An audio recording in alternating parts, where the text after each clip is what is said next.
गिरते बाजार में आईटी का सहारा है और आईटी स्टॉक्स में एक है जो खूब जमा है आज तेजी में, वो है परसिस्टेंट सिस्टम्स। वैसे शुरुआत इसकी करीब करीब 9-10% की तेजी के साथ हुई, लेकिन ऊपरी लेवल से स्टॉक हुआ है हल्का, क्योंकि मार्केट में कुछ मुनाफा वसूली आ रही है। तीसरी तिमाही के नतीजे आ चुके हैं। डॉलर आए थर्ड क्वार्टर में और रुपी रेवेन्यू करीब 3% बढ़ी है। मुनाफा करीब 9% बढ़ के आया। एबिटा मार्जिन 10% के आसपास रहे हैं।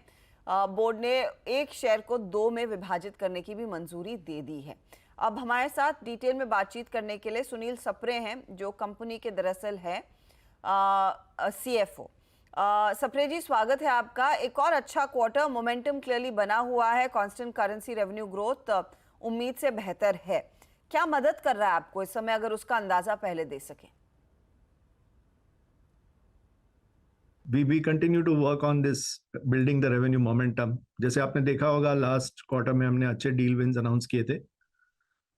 सो ये डील विंस का रैंप अप ये क्वार्टर में हुआ है। ज़्यादातर से हेल्थ केयर जो हमारा सेगमेंट है उसमें 16.6% quarter on quarter revenue growth आई है। और बैंकिंग फाइनेंशियल सर्विसेज, जैसा आप जानते हैं कि ये क्वार्टर फरलो का क्वार्टर रहता है, लेकिन फिर भी उसमें जो डिप है वो बहुत कम है, 0.7% की डिप है, क्योंकि उसमें भी पहले क्वार्टर में जो डील विंस हुए हैं वो भी रैंप अप हुए हैं।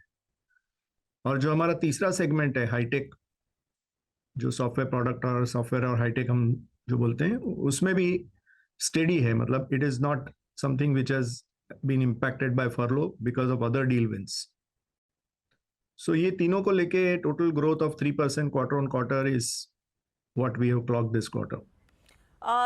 आपकी कंपनी का अच्छा खासा एक्सपोजर डिस्क्रिशनरी टेक स्पेंड्स पर है, और जितनी भी हमने आपके पीयर से बात की है उन्होंने कहा है कि डिस्क्रिशनरी स्पेंड्स में कुछ पिकअप नहीं देखने को मिला है। आपके केस में कंसिडरिंग अच्छा खासा एक्सपोजर रखते हैं, डिमांड एनवायरनमेंट में कुछ बेहतरी के साइंस हैं या फिर अभी भी कुछ डिस्ट्रेस देखने को मिल रहा है क्लाइंट्स के बीच?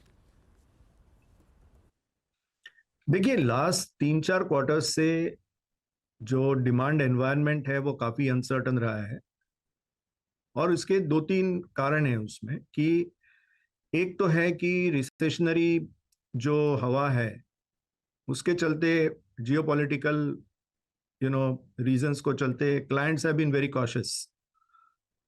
दूसरी चीज ये है कि जो कोविड टाइम में आईटी स्पेंड हुआ उसके ऊपर clients are working on getting better return on investment. So उन्होंने जो क्लाउड और ये सारे टेक्नोलॉजीज में इन्वेस्ट किया है, they are expecting better return on investment to be delivered. और तीसरी बात है, ये जनरेटिव एआई जो है उसको चलते भी clients are also watchful about locking into arrangements which bake in the productivity gains that may come in future. So because of that क्या हो रहा है कि डिसीजन मेकिंग साइकिल जो है, सेल्स साइकिल इलोंगेट हो जाता है, और ये कारण है जो चालू रहेगा एक और 2-3 क्वार्टर्स के लिए। आई डोंट सी कि एकदम से कोई डिमांड एनवायरनमेंट में चेंज आएगा।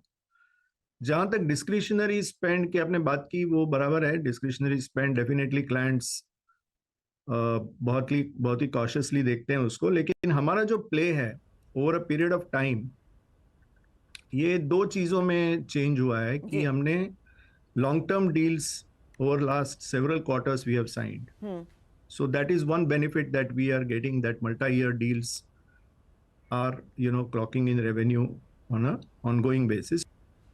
तो पाइपलाइन कितनी मजबूत हो रही है? Looking at the deals that you kind of signed, क्या उसमें पिकअप देखने को मिल रहा है? जहां तक करंट विजिबिलिटी का सवाल है, ये एनवायरनमेंट कोई ऐसा ग्रीन शूट्स दिखाई नहीं दे रहे हैं जो कि clients are little more willing to discuss 2024 budgets they are just working on. तो शायद ये क्वार्टर एंड तक थोड़ी अच्छी इंडिकेशंस मिलने की गुंजाइश है, लेकिन अभी करंटली जो आपने कहा deal conversions are taking longer, you have to work on a bigger funnel, वो अभी भी चालू है, वो that is still holding the way it is. And इसके लिए आपने देखा होगा हमारा सेल्स और मार्केटिंग जो स्पेंड है वो काफी ज्यादा है करंटली। ओवर लास्ट से 9 months we have invested significantly in sales and marketing, and that's the reason that you see that the margin is 14.4% जो हमारा 9 month का EBIT margin है compared to 14.8%.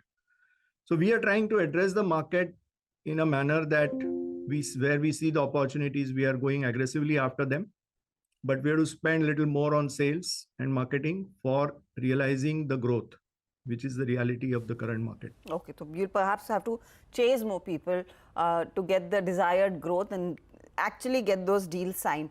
अच्छा सप्रे साहब, आपने इनफैक्ट स्टॉक स्प्लिट का announcement किया है. रैशनल क्या था? क्या आप अपने स्टॉक को और अफोर्डेबल बनाना चाह रहे हैं रिटेल निवेशकों के लिए, या फिर इसमें कुछ और भी है? जी, it is mainly for making it affordable for all the investors. You know, जैसे प्राइस एक पॉइंट पे पहुंच जाता है तो retail investors sometimes find it unaffordable. So that is the main rational for split. Sapre साहब, बहुत बहुत शुक्रिया हमारे लिए समय निकालने के लिए. आज का आपका स्टॉक आउट परफॉर्म कर रहा है, 9% ऊपर खुला था. बहुत ही स्ट्रांग नंबर्स, लेकिन ऊपरी लेवल से मार्केट में दबाव आया तो यहाँ पर भी दबाव देखने को मिल रहा है. चलिए हम लेंगे एक छोटा सा ब्रेक. ब्रेक के बाद एक एक स्टॉक हमारे जानकार जोड़ने वाले हैं अपने पोर्टफोलियो को और दुरुस्त करने के लिए और मजबूत करने के लिए, और फिर ओवरऑल रिटर्न्स की भी स्थिति आपके सामने करेंगे पेश. बता दें कि मनी कंट्रोल पर दिए गए विचार एक्सपर्ट्स के अपने निजी विचार होते हैं. वेबसाइट या मैनेजमेंट इसके लिए उत्तरदायी नहीं है. यूजर्स को मनी कंट्रोल की सलाह है कि कोई भी निवेश निर्णय लेने से पहले सर्टिफाइड एक्सपर्ट की सलाह लें.